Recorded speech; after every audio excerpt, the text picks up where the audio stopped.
Mari bawa hatimu, mari bawa penyembahan kita.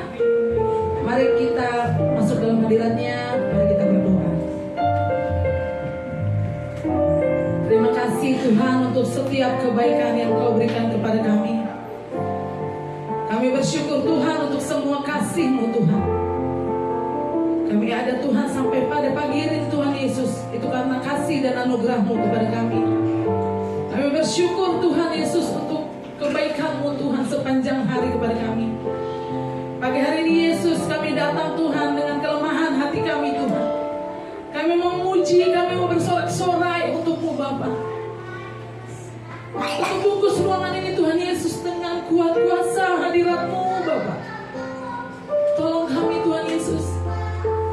Biar kami setiap kami yang berbeban berat Tuhan bisa merasakan sukacita Tuhan. Biar kami yang selalu berpengharapan kepadamu bisa merasakan Tuhan Kau ada untuk kami setiap saat Tuhan Yesus.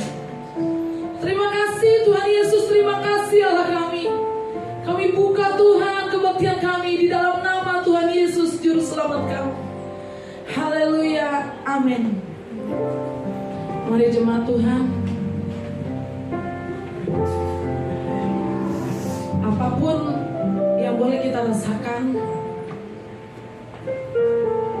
kita harus percaya Tuhan selalu menolong kita tepat waktunya. Tidak kekurangan, tepat waktunya Tuhan sediakan apapun yang kita butuhkan. Pagi hari ini kita mau memuji, kita mau menyembah Tuhan. Beri hati kita kepada Tuhan. Mari kita naikkan pujian ini. Kau Tuhan penolong dalam hidup kami. Amin Yesus.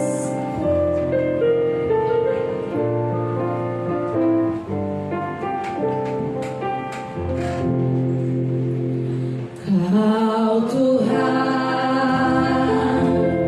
penolong dalam hidupku. Ku percaya hanya kepadamu.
untuk semua penyertaan-Mu kepada kami Bapa. Saat ini kami mau menyembah, kami mau memuji, kami memuliakan nama-Mu, kami mau bersukaria di dalam-Mu Tuhan Yesus. Haleluya, haleluya, amin. Mari Tuhan Tuhan, saya puji. Hanya untuk Tuhan.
pujian ini.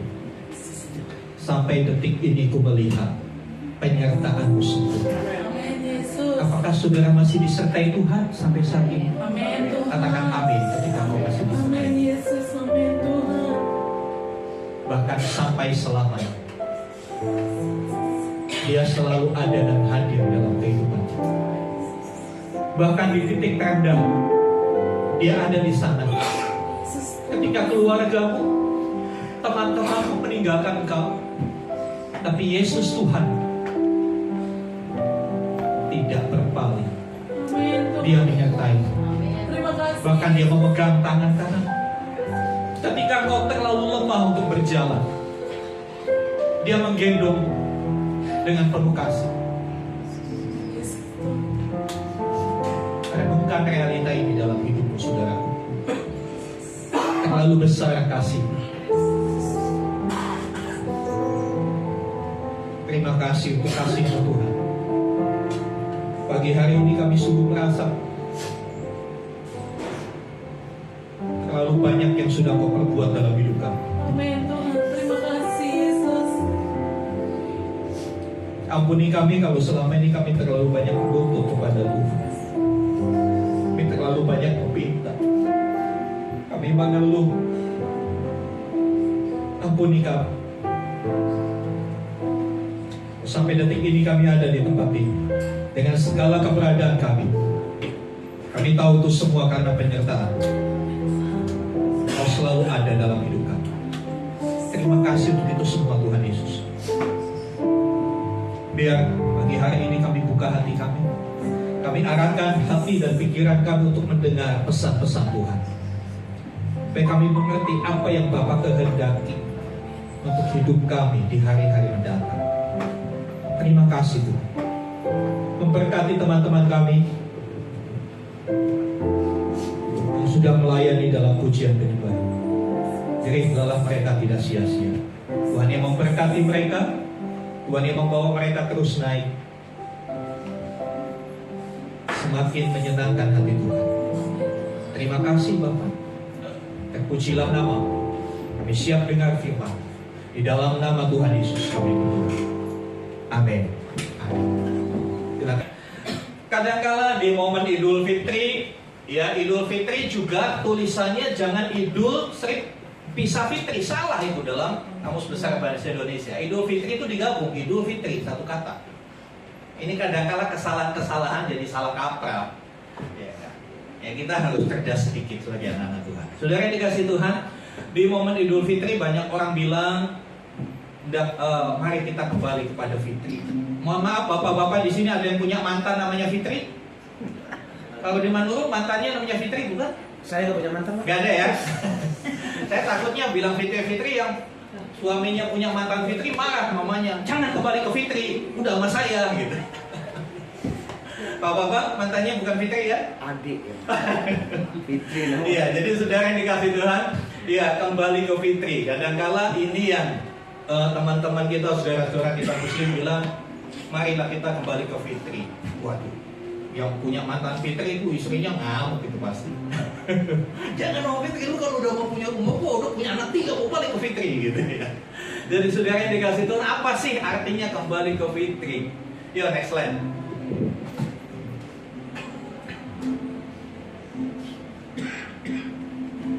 Ya, saudara yang dikasih Tuhan, belajar dari Idul Fitri. Ya, tidak ada salahnya kita belajar dari mereka. Karena sebetulnya Islam dan Kristen itu punya akar yang sama, mengakui Bapak Abraham sebagai tokoh besar. Ya, mereka ada 3 agama di dunia, Yahudi, Kristen dan Islam. Itu kalau dari sejarah itu kakak adik, yang paling tua Yahudi, lalu Kristen yang bontot itu Islam. Ya, sebetulnya bersaudara, tapi ya itu karena ada kepentingan lain jadi saling membenci begitu ya saudara. Nah, 3 ini itu dalam konteks ilmu agama, dalam konteks teologi disebut agama Abrahamik. Abraham yang garisnya dari Abraham. Hanya 3 agama ini di dunia yang mempercayai adanya kehidupan setelah kematian. Hanya 3 agama ini yang mempercayai adanya hari kiamat. ada surga dan neraka. Nah, saudara yang dikasih Tuhan, ya, fitri sendiri itu dari bahasa Arab, ya, artinya suci. Ada dua arti di fitri itu, yang pertama suci, yang kedua terbuka. Saudara yang dikasih Tuhan, konteks Idul Fitri sebagai hari kemenangan umat Muslim, karena dikaitkan dengan 1 bulan sebelumnya mereka berpuasa. Tujuannya puasa katanya ya untuk mengendalikan diri, belajar mengendalikan diri. Pelajaran tingkat dasar dalam mengendalikan diri itu mengendalikan nafsu makan. Walaupun sebetulnya hanya digeser ya, makanya dari siang digeser ke malam. Ya, Kristen ada puasa nggak Pak? Ada. Cuma konsepnya puasa Kristen bukan untuk menyucikan diri. Puasa Kristen adalah bukti kesungguhan, keseriusan kita dalam beribadah, dalam berdoa. Buktinya serius. Kalau contohnya, kalau saudara lagi serius kerja, ada kala lupa makan, benar gak? Kecuali aroma BPK tercium, nah itu langsung ingat makan. Kalau lagi serius, saudara kan lupa makan. Jadi puasa itu dalam konteks kekristenan adalah satu bukti keseriusan kita dalam berdoa, dalam beribadah. Dan ini salah satu bentuk ibadah yang oleh orang Kristen zaman sekarang paling dihindari. Gak usah lah buat puasa-puasaan, gak usah. Gak apa-apa sih, asal bisa tetap serius beribadah. Itu latihan. Salah satu bentuk latihan kita untuk konsentrasi fokus kepada Tuhan. Sama seperti ketika tadi waktu saudara bekerja sungguh-sungguh mengerjakan sesuatu. Nah, contoh lagi ngitung uang segepok-segepok, pasti lupa makan ya. 1 juta, 100 juta, pasti lupa makan, saya jamin. Tapi kalau uangnya receh, cepat lapar. Saudara yang dikasih Tuhan, ya, kalau kita melihat ke dalam Alkitab, ya, manusia saat diciptakan itu dikatakan segambar dan serupa dengan Allah. Manusia waktu diciptakan segambar dan serupa dengan Allah. Ayatnya mana? Kejadian 1, 26, 27. Allah sendiri berkata, marilah kita menjadikan manusia menurut gambar dan rupa kita. Gambar dan rupa kita. Dan saudara yang dikasih Tuhan, gambar dan rupa Allah itu seperti apa? Kata-kata gambar dan rupa Allah itu bisa diartikan kita itu identik dengan Allah. Kita punya banyak kesamaan.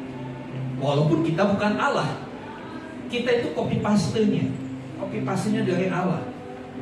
Tetapi kondisi segambar dan serupa Allah ini tidak bertahan lama.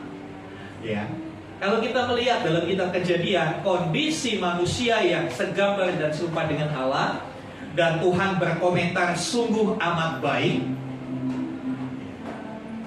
Hari pertama, kedua, ketiga Tuhan bilang Tuhan melihat segala yang dijadikan itu baik. Tapi waktu Tuhan menciptakan manusia, komentarnya beda. Sungguh amat baik. Bukan bintang 4, tapi bintang 5. Nah, kondisi bintang 5 ini, kondisi sungguh amat baik, ternyata tidak bertahan lama, saudara. Manusia jatuh dalam dosa. Ketika jatuh dalam dosa, maka gambar Allah itu rusak. Roma 3 ayat 23 mengatakan, karena semua orang telah berbuat dosa dan telah kehilangan kemuliaan Allah. Jadi kehilangan kemuliaan Allah itu penyebabnya adalah karena berbuat dosa. Karena berbuat dosa, akibatnya kemuliaan Allah itu hilang. Gambar dan rupa Allah itu rusak. Kalau saudara lihat gambar yang rusak gimana? Enak kan? Robek aja dah. Tapi Tuhan gak seperti kita. Melihat gambar dan rupanya rusak dalam diri kita, Dia gak membuang kita, tapi Dia berupaya memperbaiki kita. Dia berusaha memulihkan kita. Lewat apa? Di dalam perjanjian lama Dia utus para nabi. Dia utus banyak sekali nabi untuk membuat manusia itu kembali dipulihkan. Tetapi faktanya para nabi juga ditolak. Banyak yang dibunuh, dianiaya. Mereka menolak. Oke, para nabi. Tuhan memberikan sesuatu yang lebih akurat lagi, hukum Taurat. ada hukum tertulisnya. Manusia tinggal mentaati aja. Tetap juga tidak mau taat. Kalau kita lihat perjalanan kehidupan bangsa Israel up and down. Ya kan? Ketika jatuh dalam berdosa, dihabisi musuh, ditindas musuh, mereka teriak sama Tuhan. Tuhan tolong gak? Tuhan tolong. Begitu ditolong mulai dipulihkan. Begitu dipulihkan lupa lagi sama Tuhan. Lupa lagi sama Tuhan. Di titik terendah teriak lagi. Itu polanya seperti itu kalau saudara membaca seluruh perjanjian lama. Sampai pada satu titik Tuhan diam. Setelah dia berbicara kepada Maleaki, dari kitab Maleaki sampai kitab Matius, memang cuma satu lembar putih. Di Alkitab yang seperti ini, kalau di Alkitab begini tetap jalan. Di scroll nggak ada halaman putihnya. Tapi kalau di Alkitab buku itu ada batasan dari Maleaki ke Matius. Nih putih. Kasih lihat. Putih satu lembar. Kelihatannya satu lembar, tapi dalam rangkaian kronos, dalam rangkaian urutan waktu, kertas putih ini kurun waktu 400 tahun. Selama 400 tahun Allah diam. Manusia didiemin. Jadi pernah gak manusia didiemin? Allah pernah. Zaman perjanjian lama ke perjanjian baru. Dalam jeda waktu itu 400 tahun Tuhan diam. Apa artinya? Tidak ada nabi, tidak ada penampakan, tidak ada mimpi, tidak ada Tuhan berbicara kepada manusia. Didiemin dah gimana? Saudara kalau punya anak, udah dikasih tahu, bandel, diapain biasanya? Diemin aja. Masih bandel, kita yang dongkol. Betul gak? Itulah Allah. Setelah dia 40 tahun, kemudian oke, gak ada cara lain. Aku harus turun menjadi manusia. Hidup bersama dengan manusia, berbicara dengan gaya bahasa manusia, dalam bahasa manusia yang bisa dimengerti. Tujuannya supaya bisa manusia membuka hati, menerima pemulihan. Nah, saudara yang dikasih Tuhan, manusia yang dikuasai oleh dosa dan kecenderungan hatinya selalu kepada dosa. Coba kita buka di dalam Kejadian 6 ayat yang ke-5. Tolong Jasi bacakan Kejadian 6 ayat yang ke-5. Kejadian 6 ayat yang ke-5. Kejadian 6 ayat ke-5.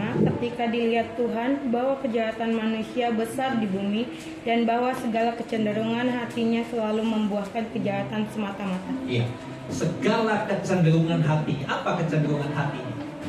Istilahnya kiblat hatinya itu kepada dosa. Ini efek dari kejatuhan manusia. Begitu dosa masuk dalam hidup manusia, dosa itu begitu menguasai manusia, menguasai hati dan pikirannya. Sehingga dalam Kejadian pasal yang ke-6 itu sekian ratus tahun dari kejadian di Taman Eden, Alkitab memberikan kesaksian kecenderungan hatinya menghasilkan dosa. Dan itu dipertegas di perjanjian baru dalam Roma 3 ayat 10 sampai 12. Tolong kalau di Roma 3 ayat yang ke 10 sampai 12.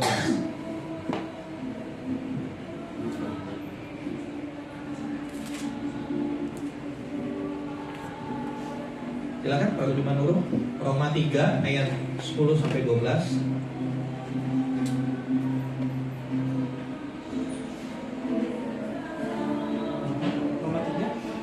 Roma 3 ayat 10 sampai 12.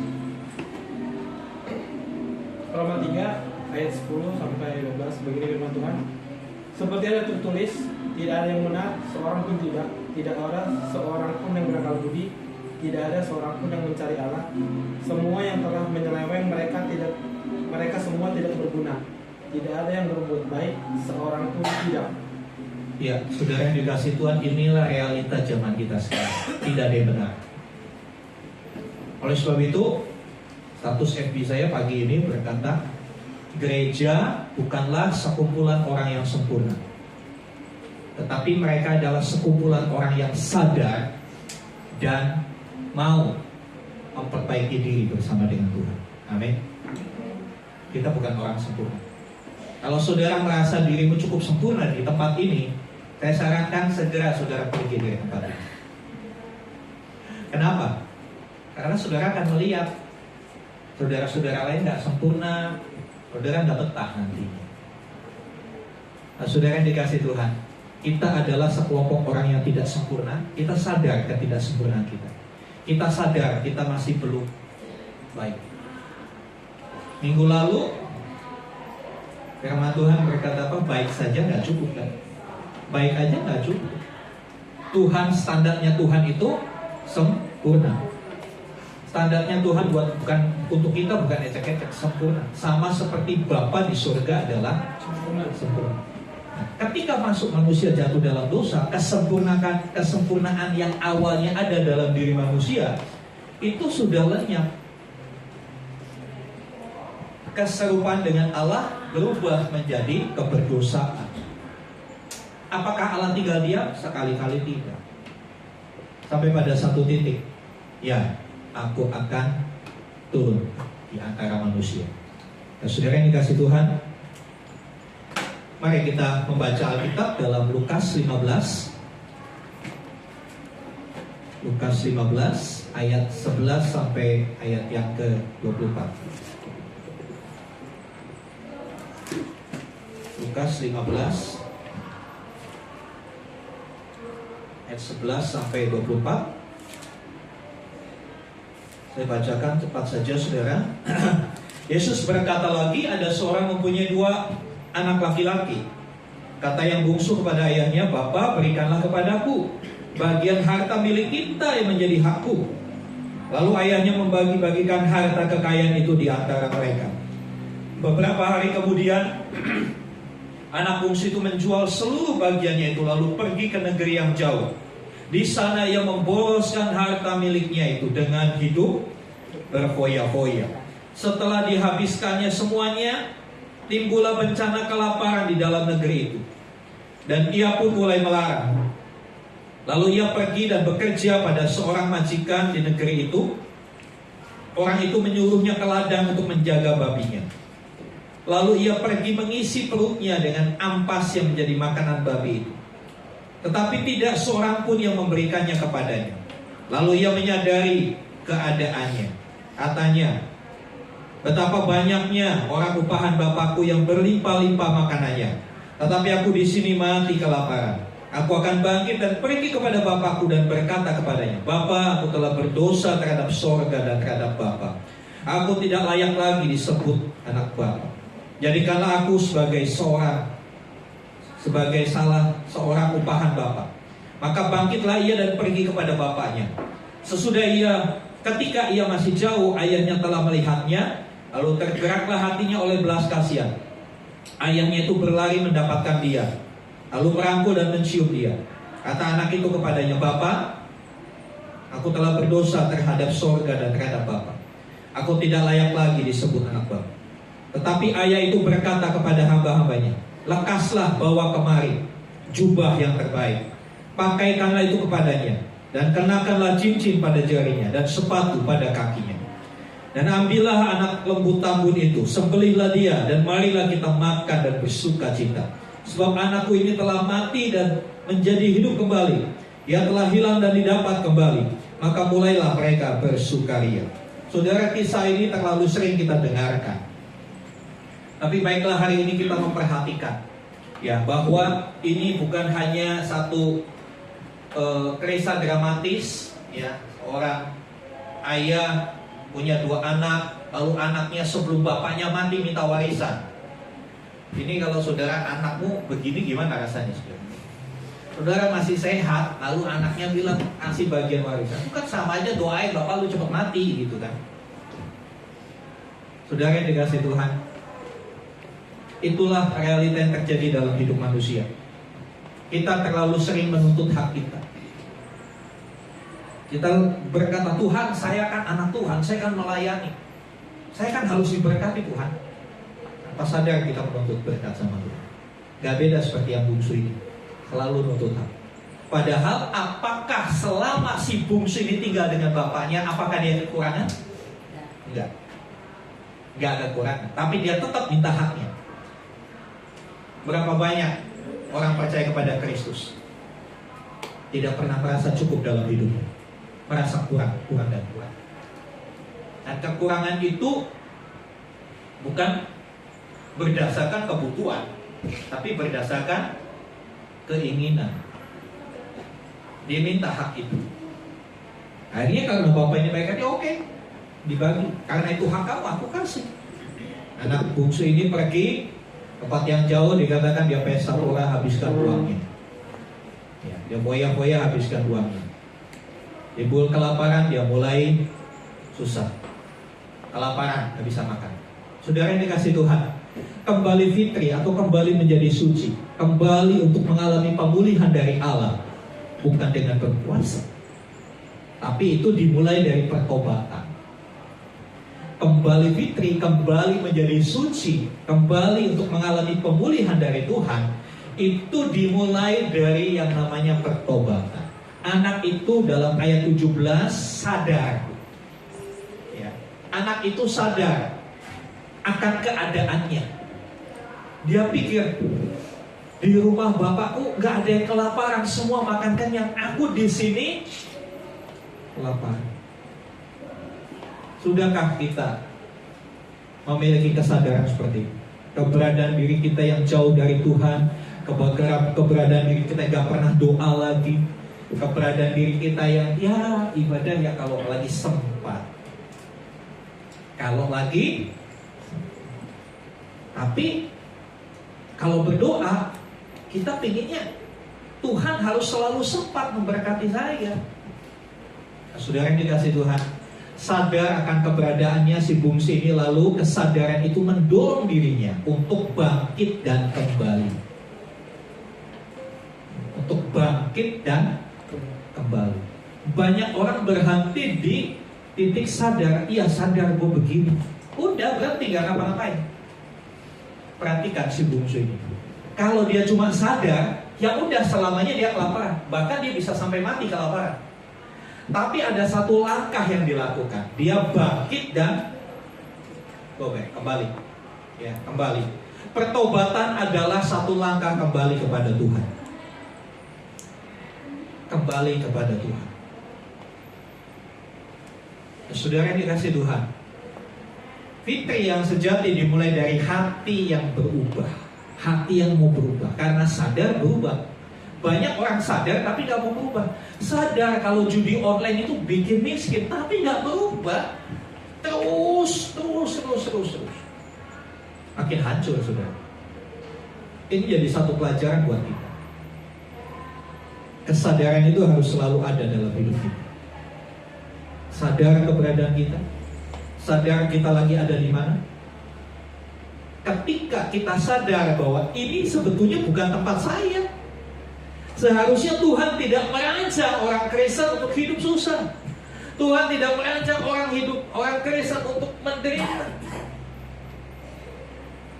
Orang anak Tuhan yang sungguh-sungguh dirancang Tuhan untuk menikmati segala kebaikan Tuhan. Tapi kalau hari ini itu belum kita nikmati. Sadari keadaan. Mungkin posisimu di negeri yang jauh, seperti anak ini. Di negeri yang jauh, yang kelihatannya waktu belum ke sana kelihatannya enak. Wah, kelihatannya di sana enak. Wah, saya ke sana mau menikmati hidup. Anak bungsu ini mikirannya gitu, aku mau menikmati hidup. Di rumah bapakku kerja mulu. Ya udah, dia menikmati hidup. Bahasa zaman now-nya healing. Kelamaan healing jadi hilang. Saudara yang dikasih Tuhan, lalu ternyata setelah dia sampai di sana, dia sudah menikmati. Gak lama dia nikmati, habis semuanya. Dia balik kanan, dia lihat, wah di sana ternyata melimpah, di sini kekurangan. Itulah dunia. Dunia itu kamuflase. Saudara tahu kamuflase? Semu semuanya. Kelihatannya indah, kelihatannya begitu menarik. Ya, dunia itu seperti iklan. Saudara tahu iklan kan?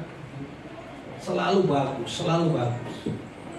Ya, dalam dunia marketing, seorang sales, seorang marketing gak pernah diajar tentang kelemahan produk yang dia jual.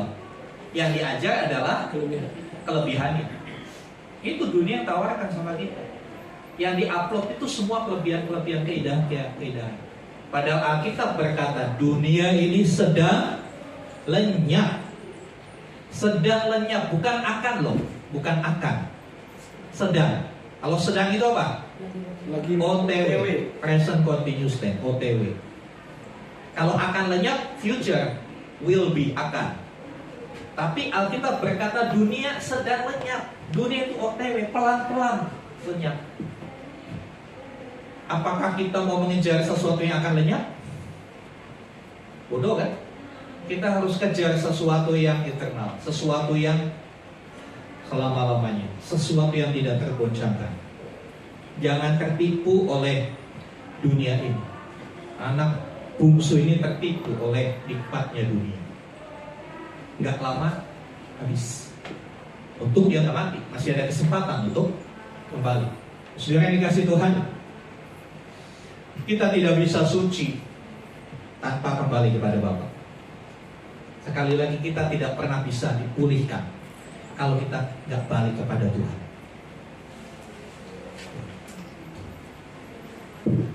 Selanjutnya, saudara yang dikasih Tuhan, kembali fitri itu terjadi karena kasih Bapa.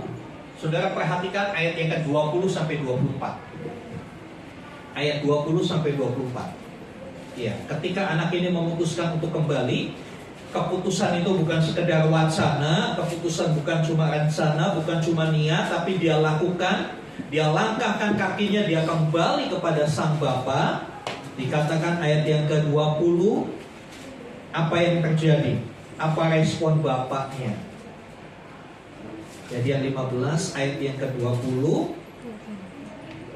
Ya. Maka bangkitlah ia dan pergi kepada bapaknya. Ketika ia masih jauh, ayahnya telah melihatnya. Lalu tergeraklah hatinya oleh belas kasihan. Ayahnya itu berlari mendapatkan dia, lalu merangkul dan mencium dia. Responnya tidak terduga. Anak bungsu ini punya ekspektasi, oke, aku akan balik ke rumah bapak, bukan sebagai anak, ya kan? Biarlah aku menjadi salah seorang upahan bapak. Aku jadi hamba aja nggak apa-apa. Yang penting aku bisa makan. Yang penting aku diterima dan bisa makan. Tapi perhatikan responnya di dalam ayat 20. Dari jauh ayahnya melihat, tergerak oleh belas kasihan. Apa yang dilakukan sang ayah? Dia lari. Ngapain? Ditampar anak ini, kurang ajar lu. Ngapain lu balik? Kalau manusia kan kayak gitu kan. Anak yang udah ngabisin harta orang tuanya pergi, nggak ada kabar berita di sana, tiba-tiba balik, diapain saudara? Hajar dulu. Diomelin dulu. Terlalu kasar lah kalau dihajar dulu. Diomelin dulu, iya kan? Atau minimal diinterogasi dulu. Ngapain lu pulang? Iya kan? Lu masih ingat rumah? Ya kan? Di dunia kan seperti itu. Ya kan? Mungkin itu kalau terjadi dalam hidup kita juga mungkin. Tapi lu pulang, udah gak punya uang ya? Diinterogasi, diomelin, ya. Lebih ngerinya dipukulin gitu kan. Tapi perhatikan respon bapak ini dalam kisah ini beda banget. Ini yang gak masuk nalar kita kan. Tergerak oleh belas kasihan, dia lari. Mungkin kalau kita lari, tendang aja. Tapi dia lari. Apa? Alkitab saya sama nggak dengan Alkitab saudara? Saya baca di Alkitab tertulis. Di Alkitab digital apa bunyinya? Merangkul dan mencium dia. Merangkul dan Mencium. satu ekspresi kasih yang sejati. Kasih yang tanpa pura-pura. Jadi bukan ciuman Yudas ya. Bukan ciuman Yudas ya. Saudara tahu ciuman Yudas? Ya, tunggu tanggal mainnya, saya akan bawakan tentang ciuman Yudas. Nah, saudara yang dikasih Tuhan, Bapak ini dengan tulus ya, peluk, responnya luar biasa. Bapak ini berlari menyambut. Saudara, ketika ada hati yang sadar, ketika ada hati mau balik kepada Tuhan, ketika ada satu langkah iman aku mau balik kepada Tuhan, Tuhan tidak akan menghakimi kita. Saudara seiman kita mungkin tumben lu datang ke gereja. Makanya jemaat Tuhan di tempat ini, kalau ada jemaat Tuhan yang udah lama gak ke gereja, datang sini gak usah bilang tumben ya. Gak boleh itu. Saya larang ya. Berlakulah seperti Bapak ini saudara. Biasa kan kalau gak datang, tumben lu masih ingat gereja. Saudara tahu gak, buat orang yang seperti itu tuh menyakitkan banget saudara. Berarti gua udah dicolek dong di sini dibilang tumben. Jangan bilang tumben ya, nggak boleh. Ya, rangkul peluk ya. Puji Tuhan. Kamu apa? Oke banget. Bapak ini peluk, rangkul dia. Dia Tuhan menerima tanpa syarat, Tuhan menerima tanpa menginterogasi. Nah kebanyakan kita kan gitu, kemana aja? Udah sekian minggu loh, sekian bulan, kemana aja lu? Bapak gak tanya kemana aja kamu. Penerimaan tanpa syarat. Dia menerima ketika kita balik. Oleh sebab itu, ayo balik sama Tuhan. Ya. Roma 5 ayat yang ke-8. Tolong Chelsea, Roma 5 ayat yang ke-8. Ini keren banget ayat ini, saudara.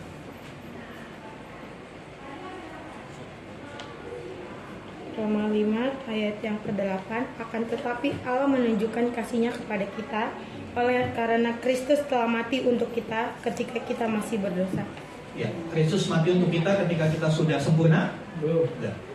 Kristus mati untuk kita ketika kita sudah melayani dengan baik? Belum. Tidak. Kapan dia mati untuk kita? Ketika kita masih Ketika kita masih. Adakah seorang yang mau berkorban untuk orang yang dosa, untuk orang yang sudah salah, untuk orang yang sudah mengkhianati, untuk orang yang sudah meremehkan? Ada orang yang mati untuk yang seperti itu? Tidak ada. Kita mau berkorban untuk orang yang kita tahu dia bernilai berjasa dalam hidup kita. Tapi kalau untuk orang yang nyakiti saya, boro-boro mau kermon. Misalnya, orang yang nyakiti saudara tiba-tiba kecelakaan kurang darah. Golongan darahnya saudara punya, PMI nggak ada. Mau saudara kasih darahnya? Biarin, nggak mati sekalian. Ya kan? Dunia kan seperti itu. Saya harap kita nggak seperti itu. Kita seperti Kristus. Kristus mati untuk kita ketika kita masih berdosa. Lah lebih parahnya dia udah mati waktu kita masih berdosa, kok kita masih terus bikin dosa?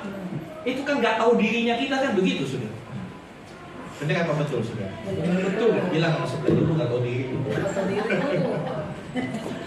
Ya kan Tuhan Yesus sudah mati buat kita ketika kita masih berdosa. Kok ya bisa-bisanya kita melanjutkan dosa-dosa kita? Halo, sadar saudaraku.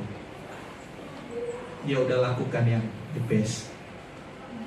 Kita masih main-main. Kita anggap pengorbanannya main-main. Terlalu kurang ajar kita di hadapan Tuhan. Nah, saudara yang dikasih Tuhan, kita akan lihat ada satu yang menarik dari kisah ini.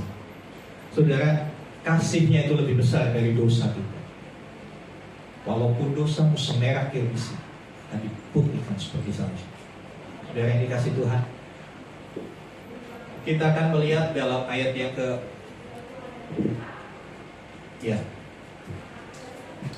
nggak dicatat di sini, Yohanes 3:16.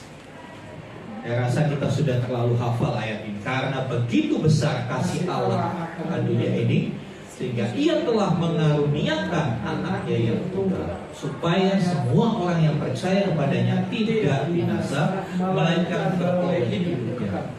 Kasih itu selalu dibuktikan. Kasih tidak hanya diucapkan. Kasih bukan sesuatu untuk dilakukan, dinyanyikan, tapi kasih untuk dibuktikan dalam tindakan nyata. Demikian kalau kita berkata aku mengasihi Tuhan, buktikanlah itu lewat tindakan nyata, bukan lewat lagu-lagu pujian. Lagu pujian gampang tinggal ngapalin, tapi tindakan nyata, tindakan kasih yang nyata itu perlu pengorbanan. Aku berkorban, korban perasaan, ya korban gengsi demi mengasihi. Kembali menjadi suci, kembali dipulihkan. Ya, pengertian kembali menjadi fitri itu kembali seperti waktu kita diciptakan, segambar dan serupa dengan Allah. Saya percaya waktu Tuhan menciptakan manusia, Dia nggak bikin dari tanah sengketa. Tapi faktanya manusia dari debu tanah ini suka ribut, suka bersengketa. Padahal tanahnya bukan tanah sengketa loh, saudara. Itu kuasa dosa yang bekerja. Betapa mengerikannya dosa. Saya percaya Bapak Ibu di sini cukup bijaksana, gak pernah ngajarin anaknya bohong. Benar apa betul? Betul. Ya kan? Gak pernah ngajarin bohong. Tapi kok bisa bohong ya? Itu dosa yang bekerja. Dosa yang bekerja. Yang diturunkan lewat genetik kita. Genetik kita adalah orang berdosa. Kalau bapak ibunya orang Amerika, anaknya akan orang Amerika. Kalau bapak ibunya orang Batak, ya pasti anaknya orang Batak. Genetik kita ada di dia. Kita berdosa tanpa sadar. Sifat-sifat dosa itu turun ke anak. Karena itu perlu dipulihkan, perlu dibawa kembali menjadi fitri, perlu disucikan. Dan disucikan itu hanya terjadi karena kasih Allah. Kasih Allah yang begitu besar itu. Saudara yang dikasih Tuhan, selanjutnya ya, kembali fitri itu menghasilkan hidup yang baru. Ya. Ayat 22 sampai 24. Ayat 22 sampai 24 dari Lukas pasal yang ke-15 saya bacakan.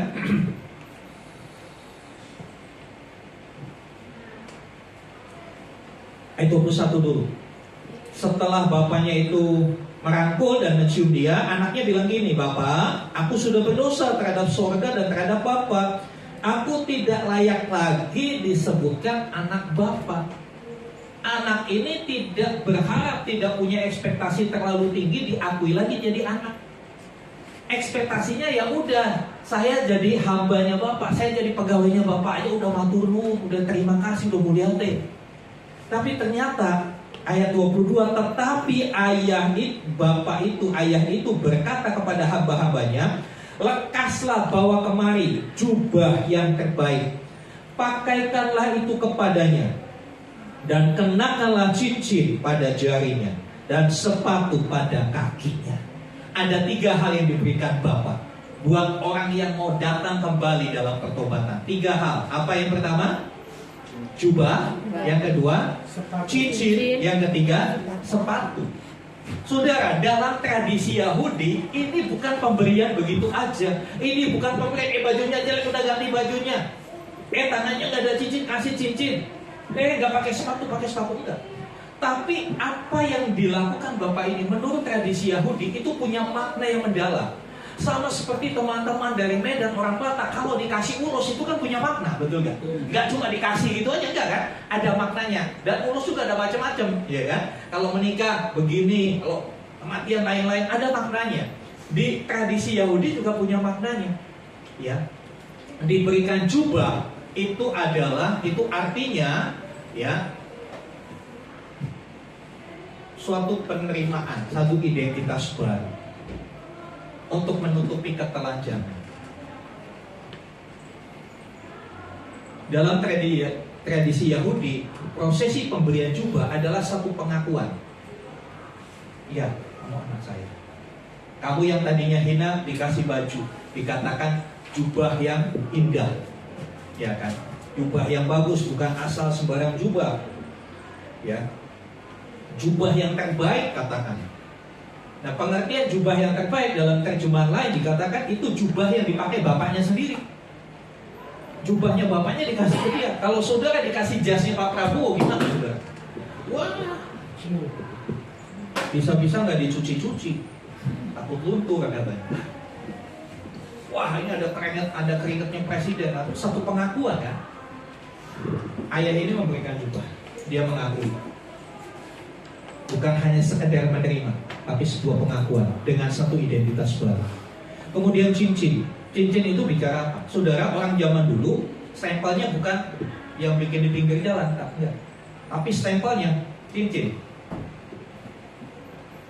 Jadi ada semacam cairan yang kayak kental begitu, dituang ke surat lalu dicap pakai cincin. Itu para pejabat raja mensahkan satu perkara, ya, melegalkan satu surat pakai cap berupa cincin. Ayah ini memberi cincin itu bicara soal apa? Legalitas. Secara legalitas kamu sah anakku lagi. Penerimaan kembali menjadi anak. Kasut itu bicara soal status yang baru. Zaman dulu di Israel, status orang dilihat dia pakai sepatu apa enggak. Kalau enggak pakai sepatu dia itu budak. Kalau nggak pakai sepatu itu budak. Kalau pakai sepatu dia bukan budak, dia orang merdeka. Anak ini datang tadi waktu di tempat perantauannya, dia pikir aku jadi salah seorang hambanya, jadi budaknya nggak apa-apa, asal aku budak. Ekspektasinya hanya sebagai budak. Tapi Tuhan berkata, no, kasih sepatu. Kamu punya status yang baru. Jadi pemulihan yang Tuhan kerjakan dalam hidup kita itu bukan hanya diterima lagi, oke. Maaf ya, saya berdosa, oke, saya maafin. Tapi ya udah, kamu nggak bisa jadi anak saya, udah. Enggak seperti itu. Ketika kita datang kembali dalam pertobatan yang sungguh, Tuhan menerima kita, mengembalikan kita ke posisi semula. Posisi semulanya apa? Segambar dan serupa dengan Allah. Posisi semulanya apa? Anak Allah. Walaupun sudah ancur-ancuran, lu mau balik, diterima kembali. Kembali mendapatkan penghormatan itu, pengakuan yang tulus, mendapatkan satu cap legalitas. Bukan cuma materai yang sudah dicap, tapi capnya, cincinnya itu diberikan, dipasangkan ke jari. Ada satu legalitas. Dan statusnya berubah, bukan lagi budak.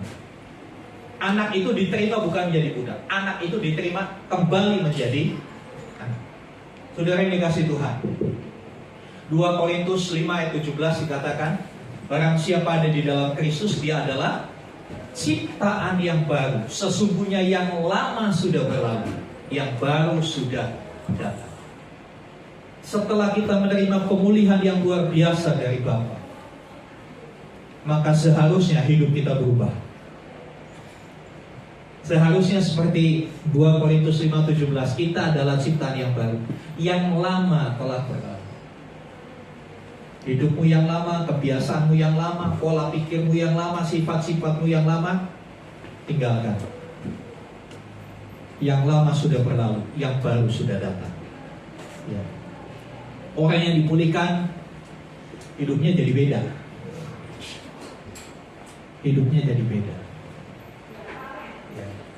Di sebuah rumah sakit jiwa ada satu tes. Ketika seorang sudah dirawat sekian lama, untuk menyatakan dia sembuh apa enggak, dites.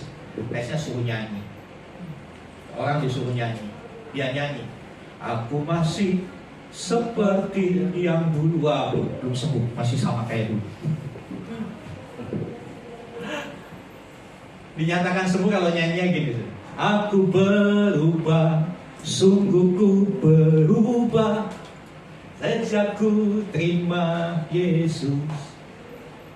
Saudara yang dikasih Tuhan, yang di dalam Kristus, yang mengalami pemulihan, pasti kelihatan perbedaannya.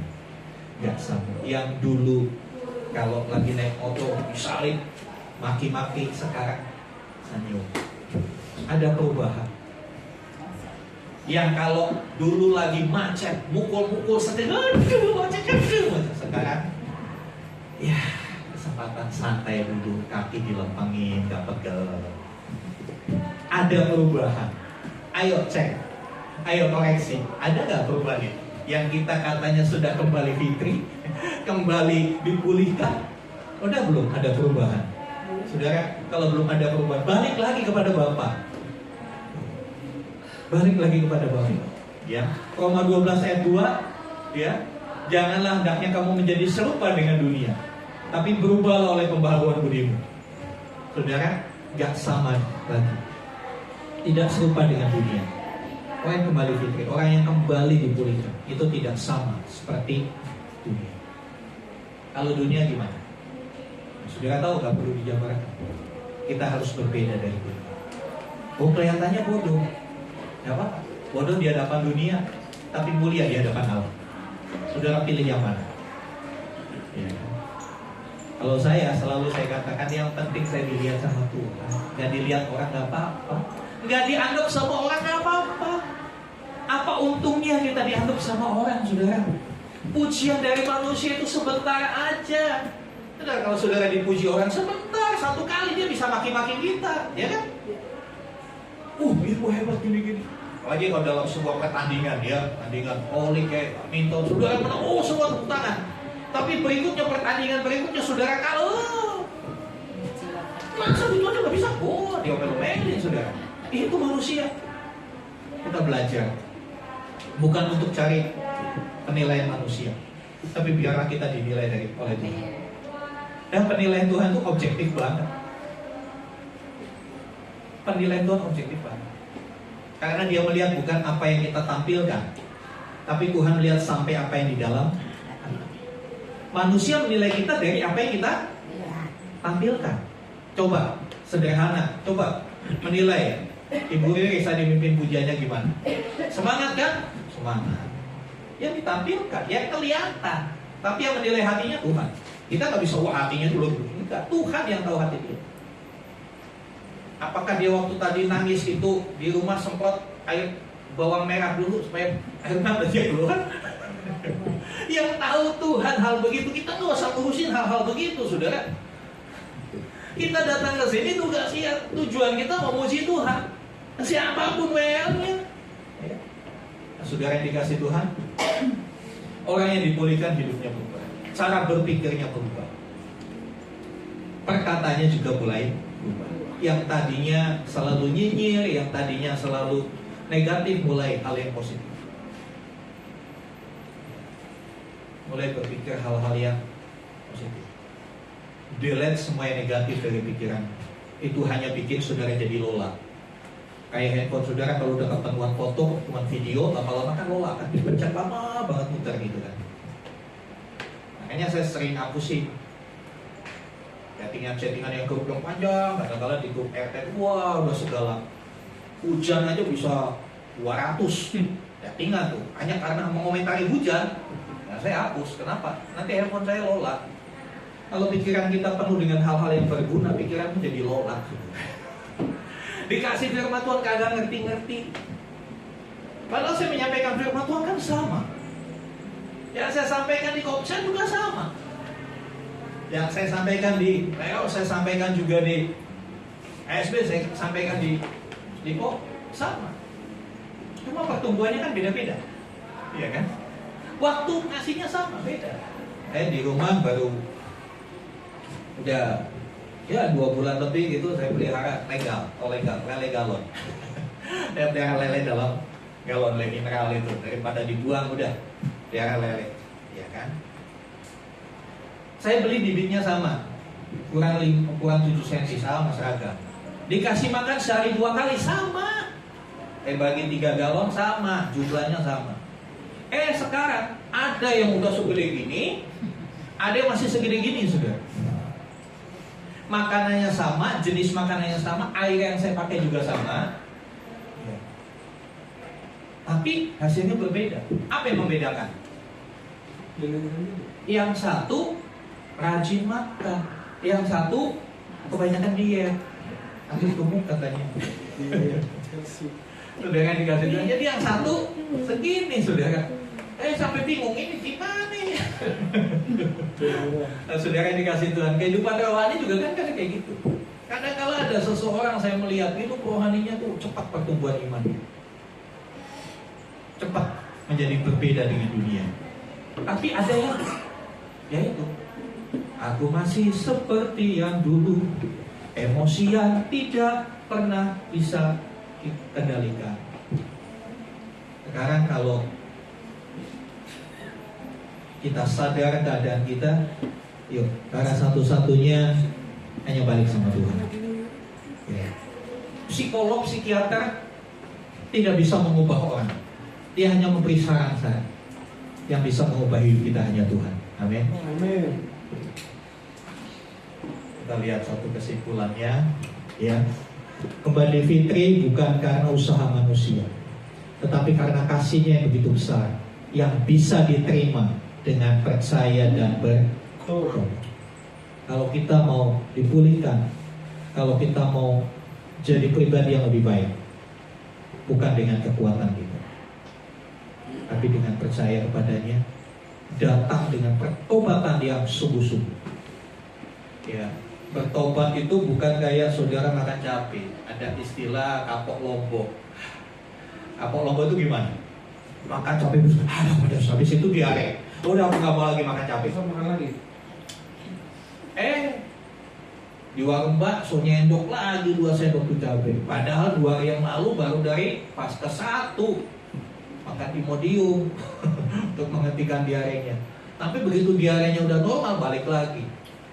Ya bertobat itu bukan begitu. Bertobat itu benar-benar balik Allah.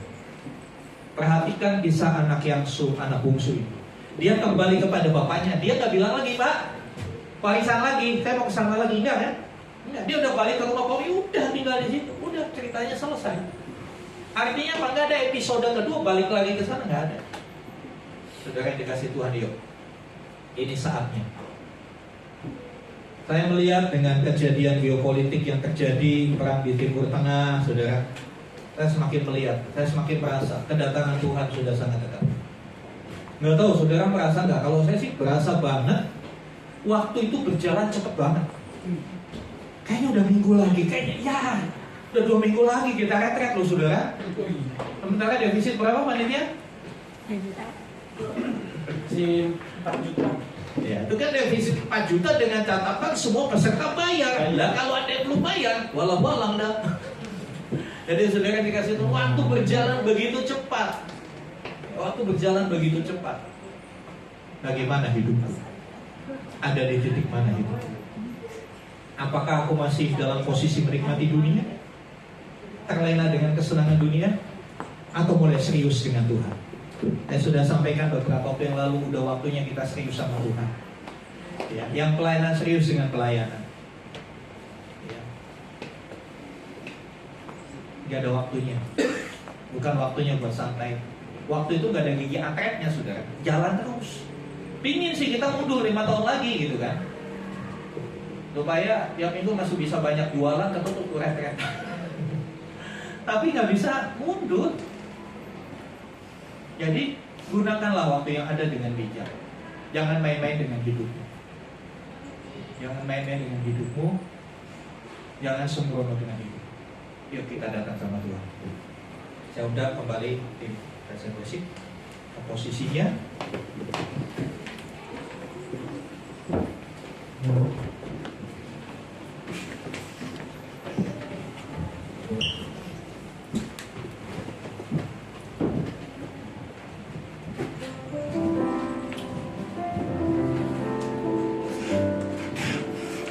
Kita mendengar pujian tadi walaupun dunia berubah, tapi kasihnya gak berubah buat kita. Bahkan walaupun kita berubah sama Tuhan, tapi kasih Tuhan gak berubah sama kita.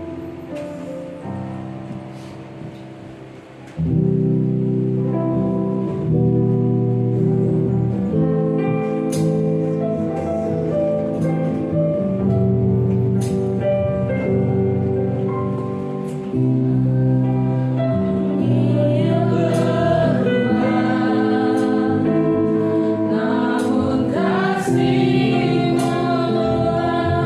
tetap sama di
Di mana posisimu saudaraku saat ini? Apakah engkau sedang membelakangi Tuhan? Apakah engkau sedang jauh? Apakah engkau sedang menikmati indahnya dunia ini? Dunia hanya kamuflase. Semuanya semu, tidak akan pernah bertahan lama. Karena sesungguhnya dunia ini sedang lenyap serta dengan semua keinginan. Jangan sampai kita ikut dilenyapkan bersama dengan dunia. Kalau kau posisimu lagi jauh dari Tuhan, belum terlambat untuk kau kembali. Belum terlambat, saudara. Belum terlambat. Selama masih ada nafas di hidup, belum terlambat untuk kau kembali. Dia akan memulihkan. Dan pemulihannya bukan hanya penerimaan biasa, tapi benar-benar kita dikembalikan dalam posisi yang semula, menjadi anak Allah yang dikasihi dan disayangi Tuhan. Terima kasih Tuhan. Betapapun rusaknya hidupmu, betapapun kacaunya hidupmu, Tuhan bisa pulihkan. Karena satu yang tidak terbantahkan, kasihnya begitu besar buat kita. Amin Tuhan. Saya berharap kita nggak main-main sama kasihnya ya Tuhan. Amin Yesus. Kasih yang besar itu, jangan sia-siakan itu, saudara.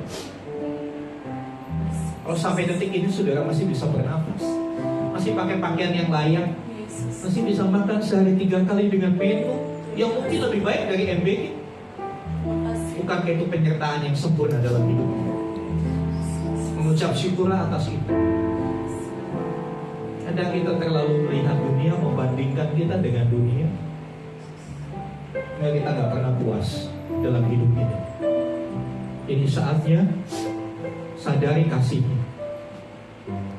Kasihnya tidak berkesudahan. Dari dulu dia tetap baik, hari ini baik, dan dia akan terus baik buat setiap kita. Biarlah kebenaran ini menggugah kita. Kita kembali kepadanya.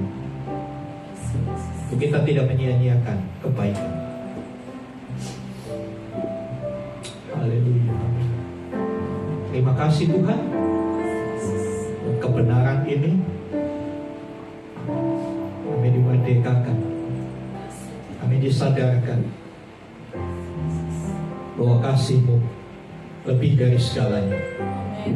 Biarlah kami tidak memandang rendah kasih-Mu, tidak main-main lagi dengan hidup ini.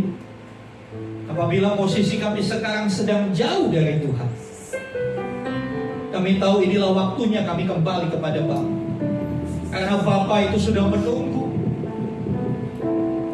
Ketika kami kembali, maka Bapa akan berlari menghampiri kami, memeluk, mencium kami, mengakui kami bukan sebagai hamba, tapi sebagai anak yang dikasihi. Dan biarlah hidup kami jadi berubah, berbeda dari dunia. Karena kami bukan dari dunia. Kami dilahirkan dari benih ilahi. Sebagai orang percaya kepada Kristus, ada benih ilahi, ada DNA Allah dalam hidup kami.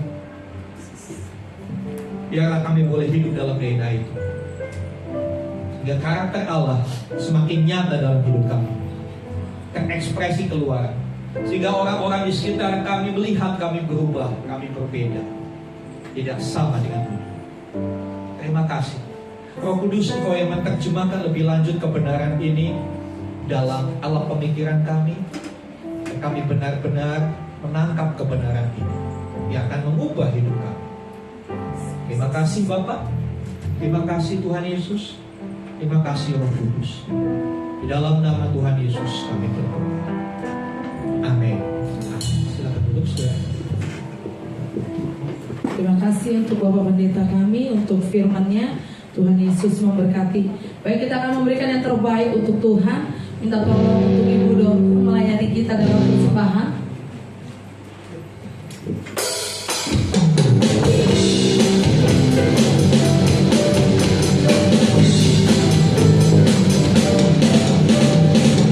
Kasih Allah tak berkesudahan, selalu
kasih Bapa, kami bersyukur pada siang hari ini Tuhan. Kami masih diberi kesempatan untuk ibadah Tuhan. Kami sudah diberkati oleh firman Tuhan yang luar biasa. Ingatkan kami Tuhan, biarlah kami fitri lagi, biar kami suci, biar kami mau bertobat Tuhan, kembali ke jalan yang Tuhan ajarkan. Biarlah kami Tuhan menanggalkan segala ego kami Tuhan. Biarlah kami Tuhan mau bertobat. Kami mau tinggalkan kebiasaan-kebiasaan lama kami. Biarlah kami lahir baru di dalam Tuhan. Terima kasih Bapa. Terima kasih Tuhan Yesus. Ampuni kami Tuhan kalau selama ini kami mengejar hal-hal dunia. Tapi melalui firman-Mu, saat ini kami sadar Tuhan bahwa di dalam Tuhanlah segalanya. Tuhan, kami mau mengejar hal-hal yang benar, yang berkenan di hadapan Tuhan. Dunia ini mau lenyap Tuhan, kami tidak mau lenyap. Biarlah kami Tuhan selalu berpegang kepada Tuhan. Terima kasih Bapa, biarlah kembali kami ke jalan-Mu. Terima kasih berkati hamba-Mu yang sudah menyampaikan firman-Mu Tuhan. Berkati semua kami Tuhan. Kuatkan kami untuk melakukan firman-Mu. Di sini Tuhan, persembahan kami serahkan kepadamu. Biarlah ini layak di hadapan-Mu Tuhan. Berkati jemaat-Mu di tempat ini. Apapun pekerjaan kami, usaha kami, berkati Tuhan. Biarlah Engkau membalas dengan berlipat ganda. Biarlah persembahan kami ini kami pergunakan untuk kemuliaan-Mu. Terpujilah nama-Mu Tuhan, dalam nama Tuhan Yesus kami mengucap syukur. Haleluya, amin. Berdiri, kita akan naikkan doa syafaat.